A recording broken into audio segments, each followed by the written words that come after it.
Well, we're in the bat room with Gareth Batty this time. Welcome along. What was your first bat?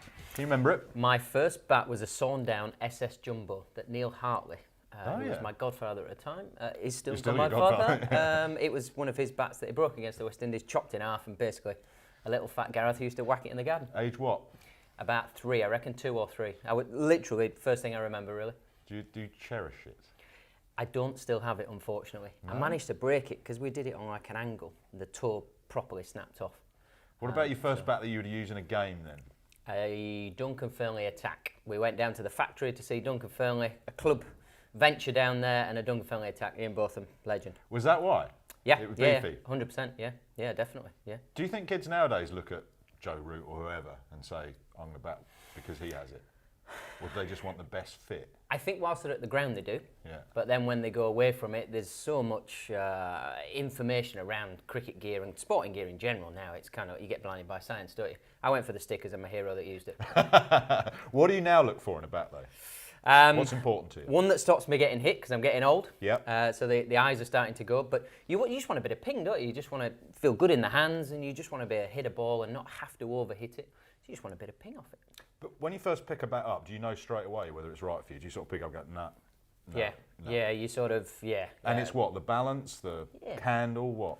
Bit handle, because that's the first thing you notice, isn't it? You're picking it, the grip in your hands, and then a bit of the balance, and then the final sort of resistance of a bit of a pin. So you take that ball, you just tap it up. What are you looking for? The actual ping, the middle of the bat is there, but now the middles are so big. Are you looking for the broadest point or the... I'm looking more sort of these edges just to ping off that. But no, obviously you're somewhere round about the middle, and it's that sort of nice ring that it's dull but just continues to go for a little bit longer. And obviously a bit of spring off it is nice as well. Now, I've not seen this. Who are these? I know Gray Nichols, I know Slazenger, I know New Balance now.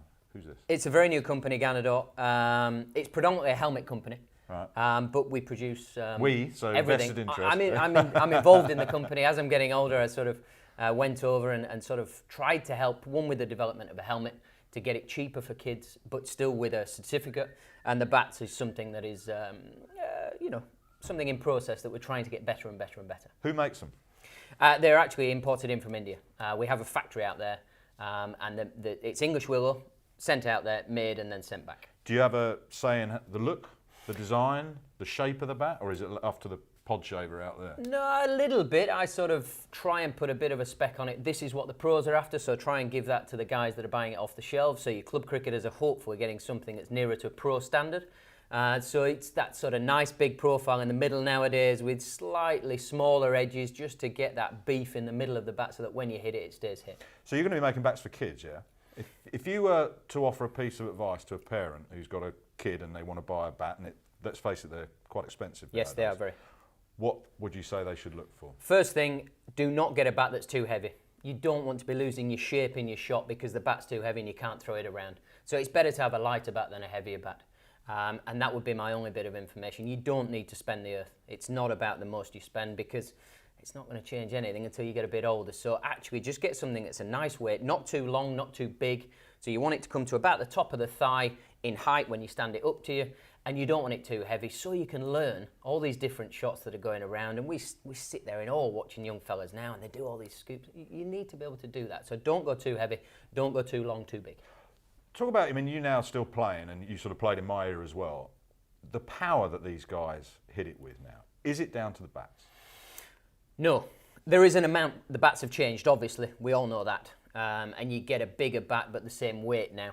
So obviously you get a bit more oomph off it but it's about the power positions, and that's why I say don't get a bat that's too heavy because you need to set your weight into the floor to get the power position so you're balanced, you're strong, to allow your hands to hit the ball, and that's why your bat doesn't want to be too heavy. That's why you see your Jason Roys of the world hit it miles because his bat is not that heavy, but it's massive. Well, let's go back in time then, because I showed this to Ben Folkes and he just went, ugh. So that's 2001. I had one very similar. Did you? Exactly the same, Mick. Very, very similar. Did you used to go to factory in Wakefield to pick them out? Oh, yeah, absolutely. Well, that's one of Eric Loxton's bats. Best in the business, wasn't he, He Eric? was, yeah. Absolutely best bat maker I've ever seen and heard of. And he made them brilliantly. I mean, just imagine him in this era with the new technology. Yeah. Oh, everybody would use him. But he used to put his own little stamp on it, do you remember? The little E for Eric. Yeah. Do you remember I that? do. I Did you thought- stand over when he watched her? Did you watch him make any bats? A little bit. I wasn't quite as big a dog as you, so Yeah. I was sort of, I'd get to just be on the periphery. There's a few of the big fellas in front, I'd be sort of peering over. And maybe for a year I had a box that my shape was put in, but that went very quickly. Are you a bat nuffy? Or Yes. you not? Are you? I'm a cricket nuffy in general. Just everything about the game, I'm an absolute nuffy. Very specific about your kit? Yeah, well, anybody near it. If there's sanding to be done, if there's stickers to be put on it, I was always taught if you're good to your kit, it'll be good back to you. So What you look after it. What about if you're waiting to bat and someone picks your bat up? Can you deal I'm not with bothered about Oh, that. you're not bothered about but that? if they start whacking it on the floor, because I would stand it this way so you don't get damp in your toe and it swells up and all that sort of... Oh no, anybody touches it and leaves it the wrong way, they're getting it. They're getting a volley. Actually leave it the way you found it. But no, I'm not bothered about people picking it up. Who's the biggest bat nuffy next door Um, in the dressing room? It's changed a bit. There ain't that many now, but Scott Borthwick loves his bats. Does and he? unfortunately, they look a little bit Fisher-Price. Why? We stickers are not always the best. So Kookaburra send Dunny the best stickers, so we rib him about that. Dunny's not as proficient a batsman, obviously, so he doesn't like that. But his bats are pretty good, to be fair. I'd heard Rocky is as well a bit.